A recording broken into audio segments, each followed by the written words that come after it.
nii ci Guédiawaye rond-point marché jeudi ñëw seet si benn ndaw boo xam ne si mu ngi yëgu ci tàggatu yaram bu ñuy wax basketball 5 ans ci ren ñoom ñooy jël meilleure équipe du championnat donc buñ def lu dugg ci biir dem seeti kan mooy seen capitaine.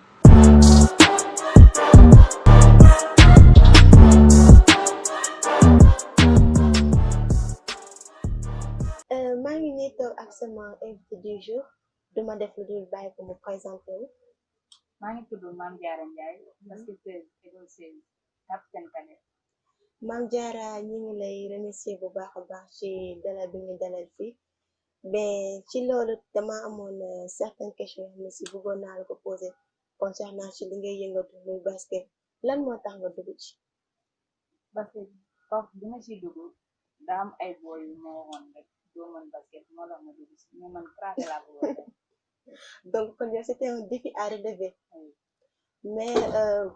lan moo tax nga tànn 16 basket mooy club bi nga nekk nii. parce que foofu am na éducation.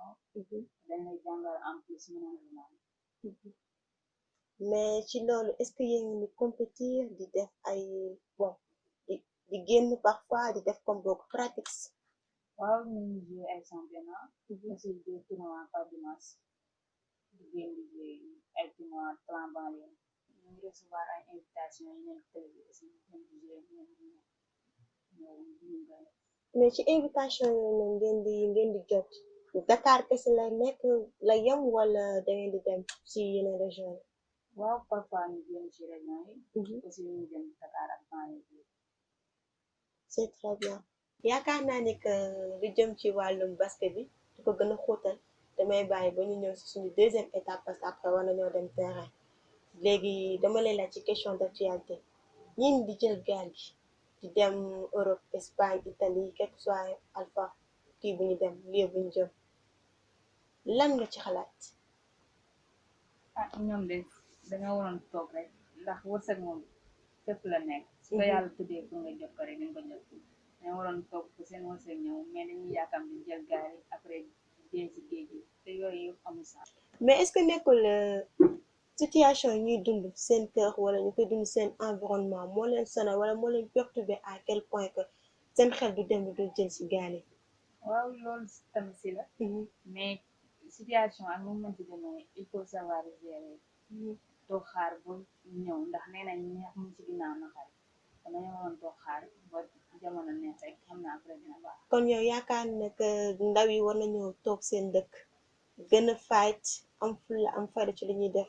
pour mën a réussir. waaw pour ñu di réussir kenn dañoo war a nangoo liggéey mais la plupart aussi dañuy xëy di tëdd. mais est-ce que liggéey am na fi. liggéey kañ ñàkkul ku bëgg a liggéey di nga liggéey.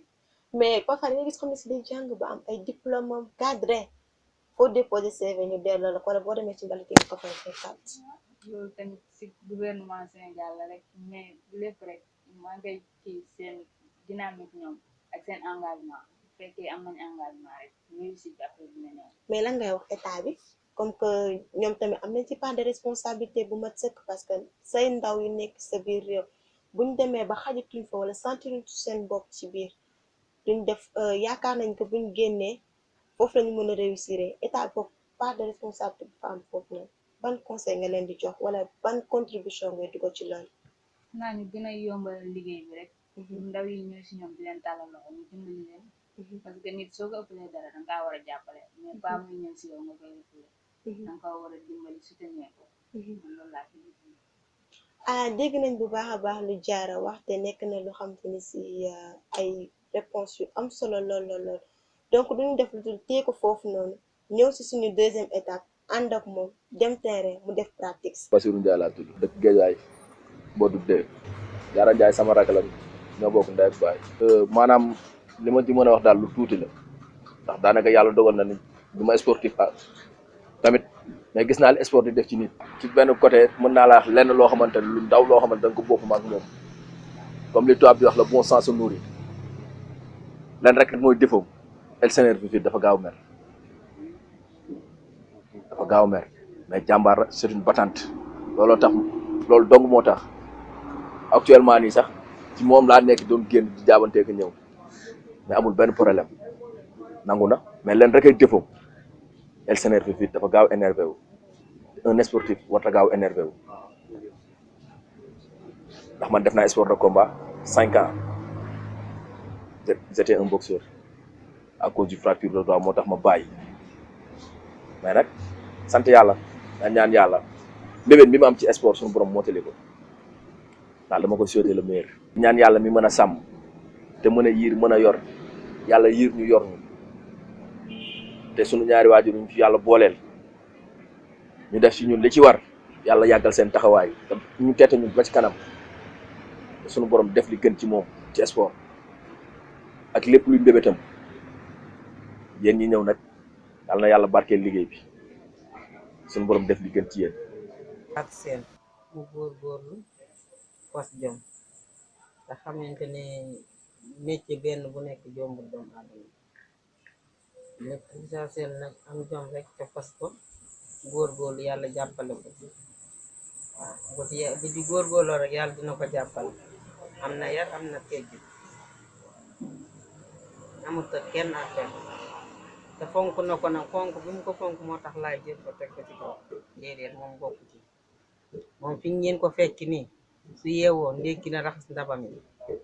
xanaa entraînement lay def su jógee entraînement jësiwaat na toog ci lal bi ngeen dugg néeg bi ngeen duggoon da lay toog ne ci lal bi yore téléphone du ko wees bu tëdd jotee mu tëdd amul dem fenn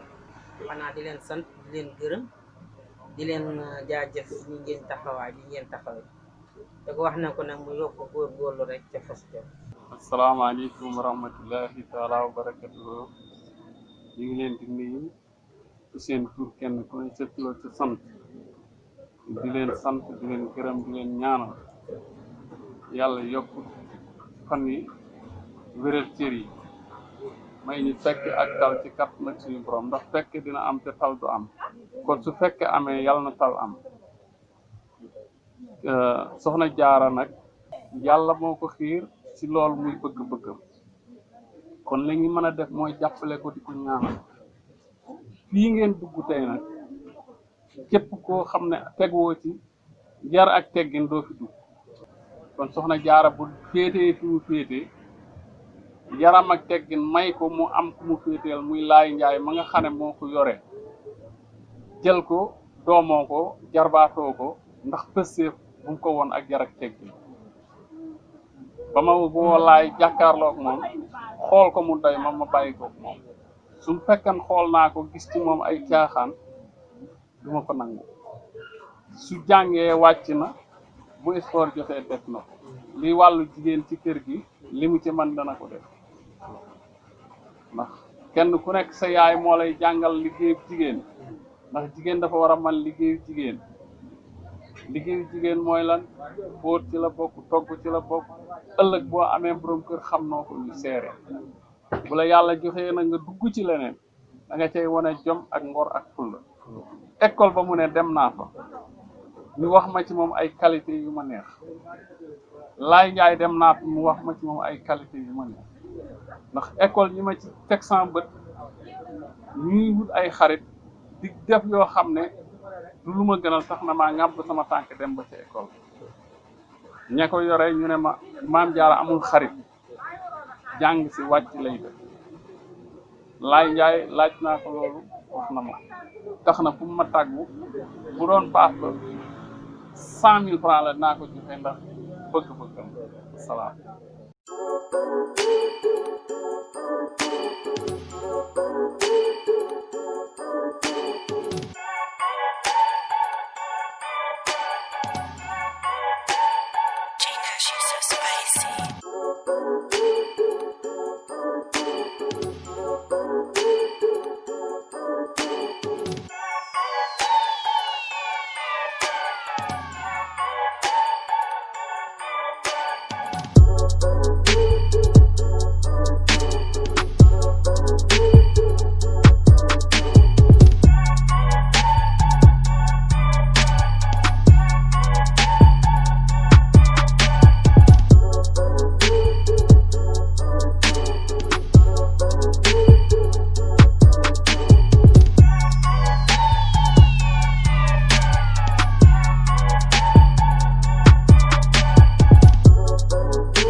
gars yi ku la jox ndekki jox la añ bu la diggee rek nga mën koo gëm demoon nañ ko ñoom jaara toog nañ fa waxtaan nañ ak moom ak i waajuram ak waxtaan nañ aussi si cadre bi muy liggéey kii toogal ni mooy coach am donc du ma def lu dul bàyyi ko jox ko kàddu bi mu nuyoo wax ñu aussi kam mooy jaara. waaw asalaamaaleykum yéen waa BMTV ñu ngi leen di sant di leen gërëm ci ñëw bi ngeen ñëw biir Géejawaay ñëw quartier boo xamante ni mooy quartier Sam Notaire ngeen ñëw ci biir centre boo xamante ni mooy tudd centre 16 basket xool fii talent yi nga xamante ni macha allah bari nañ fi ngeen ciblé jaara bi nga xamante ni ci groupe bi mu nekk moom mooy capitaine bi waaw tout récemment yóbbu nañu ci bi final ba yàlla may ñu ci ndam et mu nekk xale bu yaru xale bu am respect ci nit ba pare bëgg li muy def ba pare fonk jàng bu yàggu rek la am defe naa defis kon daal yéen ngi may laaj ci sama jour boo xamante ni vraiment dinaa kontaan ci moom quoi. coach ñu bëggoon xam carrément lan mooy 16 basket pourquoi nga jël club bi nga tuddee ko centre 16 basket club. waaw loolu moom boo ma ko laajee dina ma neex te laaj nga ma question boo xamante ni vraiment lu ma neex la ci sawar di wax ndax 16 basket club la boo xamante ni ci école bi la juddoo léegi pour ñu wut beneen tur boo xamante ni dañ ko koy tuddee ñu ne nañ ànd ak école bi tuddee ko 16 basket école bi école 16 la tudd moo waral club bi tudd 16 basket nga xamante defuñu sport étude dañ def étude sport booy ci nekk yëpp dañuy jàng et di def sport ñu leen di gérer seen comportement ne leen avant sport éducation avant sport ngeen am discipline avant sport ngeen dem jàng booy xool sa gars yi ñu ngi gis ñu ngi fekk booy di julli xam nga parce que bu heure bi jotee dañ naan leen nañ arrêté ñoom ñëpp te dem julli ji parce que nit ki avant dara li ngay def dañ ko war a am benn imam quoi. loolu nekk na image bi ma marqué bien vrai que nekkul lu xamante ni si réer na ma parce que mën naa ne ñëkkoo maa jox bal mais bokk nga si ñoo xam ne si formé nañ ma def nañ aussi ci man loo xamante ni si fu ma toog rek mën naa koo tiitaroo mais depuis quand école bi kii centre bi mu existé depuis ñaata at. waaw ñu ngi fi démarré 2002 2002 lañ ñëw ci école bi et nekkoon Géejawaay basket club di fa yëngatu nekk fa ba suñu junior ñu gaañu am jeune xam nga ñuy course dañ ko doon fooyee nii rek di ci foo bi ñu nekk ay junior dañuy entraîné ay booy xam nga yàlla diñ ci dimbali diñ ci may ndam comprendre nga ñu dem ba benn président boo xamante ni moo nekkoon président Géejawaay et basket club Pa Maguette Diagne yàlla na ko yàlla xare àjjana amiin amiin amiin xam nga daal di may daal ne équipe bi daal xam naa ne laay mi laa koy jox xam na ne dañ ma ko joxee tamit boobu ba léegi amuñ ci leen loo xamante ni ñu ngi koy rëccu et puis ñu ngi góorgóorlu ba ci suñu liggéey lañu direction technique nationale gis Moustapha Gueye mu koy nuyu au passage daal di may boole ci entraîneur équipe nationale U16 yi xam nga am ci ñun yaakaar te ñu ngi ciy góorgóorlu yaakaar boobu moom ci ñun bu mu tas. amiin amiin coach ba ñu ñëwee fekk nañ fi façon catégorie bu ne pipi minime cadet senior donc ñu mën a bëgg nañ xam aussi ban formation ngay def ak ñoom nan nga koy étaler à quel point que section bu nekk mën a gérer li mu mën a gérer te aussi capacité am di yokk au fur et à mesure. waaw macha allah tamit vraiment kontaan naa parce que yi may laaj nekk na ay questions yoo xamante ni boo koy laaj entraîneur ci li muy yëngatu te da ciy kontaan. vraiment may kontaan tamit ci yow. et gis nga centre bi dañu commencé mini basket. mini basket mooy formation de base. ndax école booy xool jardin la commencé ñu démarré pipi bu ñu jógee xale bi bu jógee mini basket après day dem minime buy jógee minime day ñëw cadet léegi moment li nga bëgg ci xale bi da nga koy am parce que day am bagage technique parce que basket dañ ne da ngay jàng technique individuelle yow jàng mooy sa bopp yaa ngi dégg après nga bëgg a jàng jeu collectif boobu day fekk yow et nga commencé dégg comprendre ñu lay jàngal ay couloir ak ay yooyu mais basket daal nga taamu ci démarrer mini basket ak pipi yooyu mais comme booyu ndaw yi ngay gis moo waral souvent ñoom bu ñuy jouer dañuy am benn niveau de entente seen biir parce que màggandoo bi moo tax. kon yow formation complète ngay def. macha allah moom la ñuy def parce que xam nga tey jii xale bu jaaree mini basket. fraude yooyu ngay dégg. parce que dootoo gis. non non. et puis ñoom gëmloo ñu leen ne yéen a mën ñëpp ngeen gëm na ne ay champion ngeen te li ngeen def suba war na leen mën a jëriñ ngeen doon seen papa effectivement ci bit boobu la ñuy doxee ak ñoom bien vrai que nag année yi yëpp ñu ngi dem ay final di gagné di ñëw mais taxul ñu ne leen yéen a fi mën dañ leen ne li ngeen di def nii macha allah yéen a ngi ciy góorgóorlu yéen koy gën a yokk ñi ngeen di parce que tamit ngeen respecté leen samay collègues entraîneurs yi ngeen jàppale leen comme man respecté leen jox leen cër bi nga xamante ni moom ngeen ma jox bu boobaa rek respect bi day xaw loolu mooy le respect et le réciproque gis naa ko ci biir kër gi macha allah donc du ma def lu dul am benn kàddu bu ndaw boo xam ne si bëgg naa ko génnee mooy comme genre tey jii nii say élèves mun naa ne say doom lañ parce que am ngeen benn affinité boo xam ne si yeneen ni koy partager ensemble bis bu ñu demee tey jii ba beneen club soxla leen comment va faire ak aussi club bi nan lay gérer manquement boobu noonu. waaw macha allah loolu nag du ñuy def chaque année parce que am nañ ay joueurs yu nekk ISEC. mooy ci daaw am na ci ñoo xamante ne fii nii ren ñuy entraîné nii mais ñu ngi préparé wu doon ci ay équipe ay jaraaf ay développe ay Flying Star ñii am ak ñoom ay contact ñu ngi leen di xaar quoi comprendre parce que ñuy communiqué nañ ñoom ba pare te xale bi tamit bu fekkee ci école la nekk xéwal gi mu am donte ñaar dërëm la muy dërëm yaayam bu weer bu dee ñoo ko jox na ko tegal ci loxoy entraîneur bi kontaan naa ci moom léegi xale boobu buy ñëw ba benn âge bi te bu ko équipe bu mag soxlaa boo xamante ne yow mi li mu koy apporter mënoo ko apporter mënuloo ko téye mais ñun suñu objectif ak suñu gëm-gëm mooy xale bi jóge fii dem extérieur États-Unis France xam nga ay dëkk yi nga xamante ne pays basket lañ ñuy seen pays seen basket développé na. kon d'après man li ma dégg kon say élèves ñuy dem ba extérieur. waaw ñun demoon nañ Italie ay ñun jël naa centre bi fii yóbbu ko Italie waaw ay 2010 waa 2010 yóbbu booy fii garçon yi ñu dem tournoi buy am Varese ci Lombardia bi foofu tey toj ci Italie champion laa yor de. macha allah macha allah. waaw mais ci cadre googu. instant yi ñu ngi ci période boo xam ne ci période bu cruciale la. ci jeunes yëpp. waaw yow macha allah am nga sa club. gars yi ñu ngi ñëw di inscrire macha allah te aussi ñu ngi am développement. ci beneen côté cadre ñi ngi gis ni que xale yi ñoom ñi ngi jël gaal gi di dem. lan moo tax xale yi di dem. waaw loolu tamit vraiment yow kontaan naa ci yow parce que li may laaj dañ koy waxtaane fii dama naan entraîneur yi da ngay gis koo xamante ne day former joueur am ba mu commencé ay benn waay jóge fee nax ko ne ko dama lay yóbbu Espagne xale bi bàyyi fa ay dàllam bàyyi fa entraîneur ba daw dem ndax boo gisee benn xale bu yaakaar ci Espagne wala mu yaakaar ci Italie wala Europe ba jóge fa nga dig xale bi loolu mu bàyyi li ngay def daal dem foofu yooyu tamit li koy waral chaque jour mooy situation bu métti ak xale bi gëm ne tamit comme may waxaat sama xaritu italien yi ak sama xaritu espagnol yi gars yi comme Livio dama koy nuyu ñuy gën a ubbi affaire yi parce que ñun but bi ñu demee woon Italie dama ne woon xale bi bu teelee dem Italie wala mu teel dem France ñëwaat léegi boo nee ko kaay ma yóbbul Italie dina am xam Italie ni mu mel yaa ngi dégg dina xam ne Italie boo fa nekkee mën nga cee génn mais boo nekkee Sénégal gi mën nga cee génn parce que am naa boo yoo xam ne ànd nañ en Italie gis nañ Italie gars yi li ñuy móodu yi li ñuy def foofu ñoom ñu ñëw basket bu ñu paree dem période boobu boo yooyu noonu ñu ngi doon def ay BFM léegi ñenn ñi ay kilifa lañ ci réew mi léegi imagine ñu dawoon toog foofu man tey ji yàlla mi muy dimbali fii maa ngi suturaal sama bopp mais pourtant mënoon naa daw dem móodu ji comprendre nga daw toog foofu pourtant dégg nañ lu ne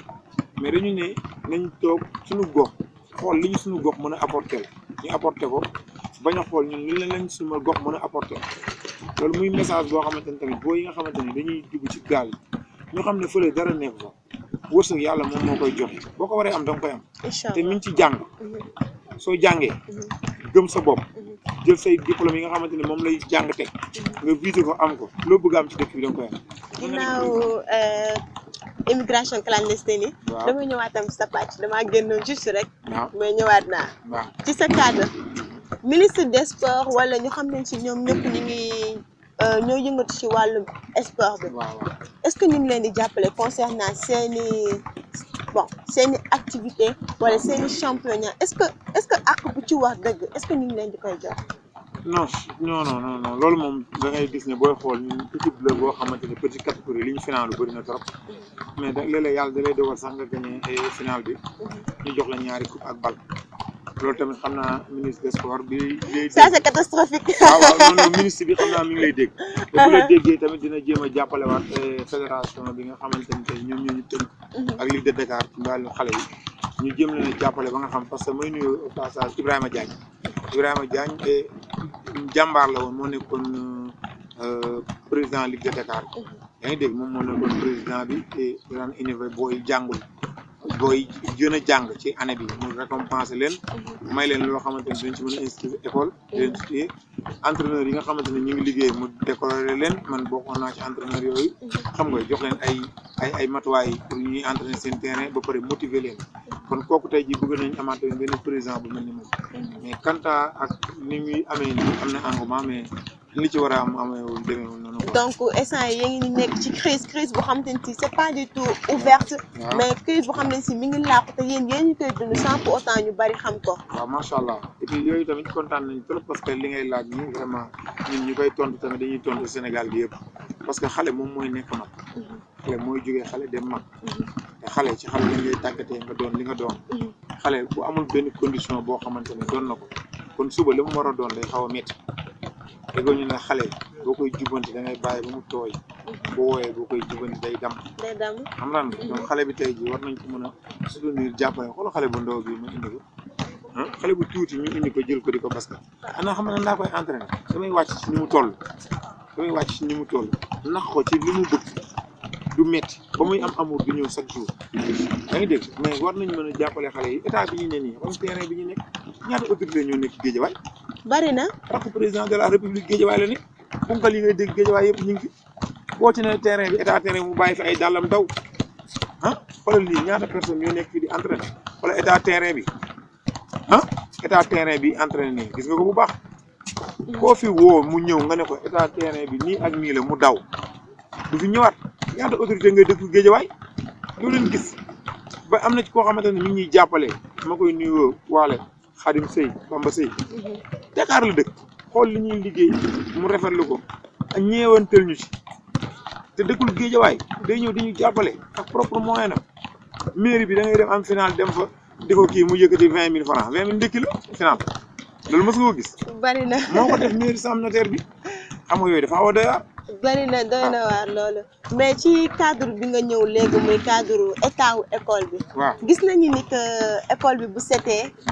na ma ñu baal ma aussi ci cadre gi. parce que nekkoon naa fi aussi donc lu may wax j'en parle en connaissance de cause. bu setee élèves yi la. te bu ma nee élève waxuma élève yi fii jàngee mais élève lay njaay ñu xam ne si ñoom ñoo nekk ci terrain bi. parce que balaa ñuy entraîner dinañ bale ba pare. te bu nekkee chaque dimanche man je dis bien parce que lu may wax ragaluma ko. chaque dimanche dañ daan jël bale terrain bi ba mu set wecc bale aussi kii bi suuf si bu ko defee léegi ñeneen ñuy ñëw lundi ñuy ñëw di jàng si ñu mën a dugg si classe yi comme il se doit tarbiyu boobu noonu bi nga def si ñoom ak yar ak teggin boobu noonu ba heure julli sax bu jotee dara du tax sax ñu continuer lu ñu doon def dañuy arrêté lépp dem julli ci loolu nanga ko ñëwee pour infliger ko xale bi pour mu koy def tout le temps sans pour autant muy xultu wala muy am ay arrière pensée wala muy toog ba si yàgg naan laay mii daf ñoo yeb ñun lii duñ ko def suñ ko ñun ñu koy defloo ci biir terrain bi. waa xam nga xale yi tey jii macha allah tamit yow may kontaan parce que vraiment man question yi may posé nii ñu commencé ba léegi vraiment dama ciy kontaan trop parce que day am loo xamante ni dañ koy bëgg a wax mais day mel ni dañoo lañ ci xaw école bi xam nga tey suñu borom moo njëkk a wax an-nazaafatun minal iimaan yi mu ne set bokk na ci gëm yàlla léegi xale yi boo leen di éduquer ci julli ci diine bi nga xamante ni seen i waajur moom la leen ci éduquer pour ñu bañ ko fàtte ndax man ànd naa ak ay xale dem Europe duñ dégg nodd xam nga loolu dafa garaaw doo dégg nodd te xale boo ko tàggatul woon ci julli tey jii diine mën na ko faa ñàkk parce que du yaakaar ne kii kat diineem bi war na kaa mën a fonk bu ëllëg mu jëriñu parce que ci la ko yaayam yar ak papaam kon tey jii bu ñëwee benn côté bi dañ cee war a jàppale parent am ci côté boobu et puis école bi tamit dama ne ñun ñoo fi nekk di entraîner booy bari fi la ñuy jàngee mais tamit ñi nga xamante ne jàngee nañ fi ba jógee tuñ fi seen rax ñoo fiy jàngee waruñu xaar école bi ay kii dañ ko war a defar ba mu set bi ngeen di ñëw ci loolu ngeen di fekk di ko defar ba mu set da nga xamante ne chaque 15 heures avant dara da ngay bale terrain bi ba mu set xam nga ñëw nekk ci nga xamante ne yow nii bala ngaa def basket da ngay base école bi xam nga nekk ci condition yu nice. gars yi maa ngi ñu taxaw ak Khady Diaw nekk collègue ci Mame Diarra donc duma def lu dul bàyyi ko mu am tuuti lu mu wax ci moom. bon tout d'abord maa ngi leen di saluer man nag xaritu Diarra laa depuis bi ñu fi duggee sama xarit la depuis 3 ans moom nag moom li nga xamee si terrain bi mooy ñëw basket boole si fulla ak fayda li war a def daal dina ko def bu paree dem nit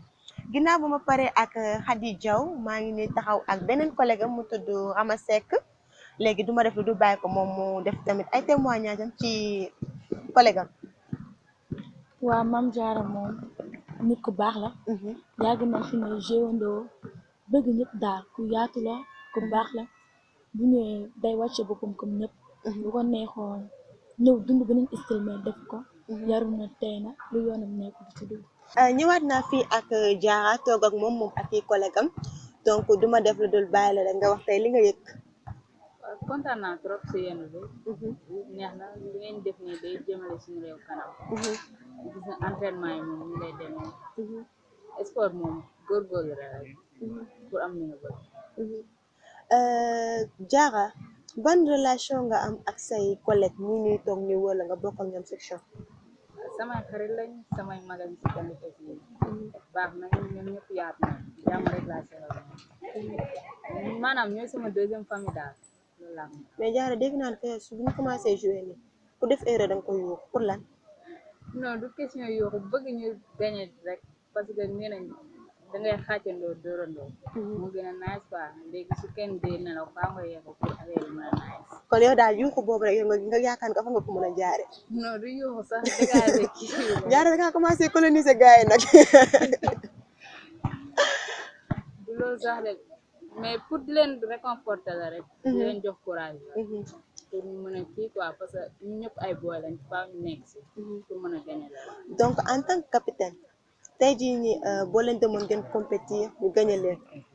foofu la moo fa nekk sa rôle. xanaa wax leen di courage benn yoon dina baax ndax nee nañ yoon bu jeex. lan ngay wax sa coach. sama coach moom dama koy remercier moom sama coach la sama papa la en plus moom mooy toppatoo dama jox éducation ba def si man xam-xam ki def si yow xam-xam moom amoo fayam di ko ñaanal gudd fan rek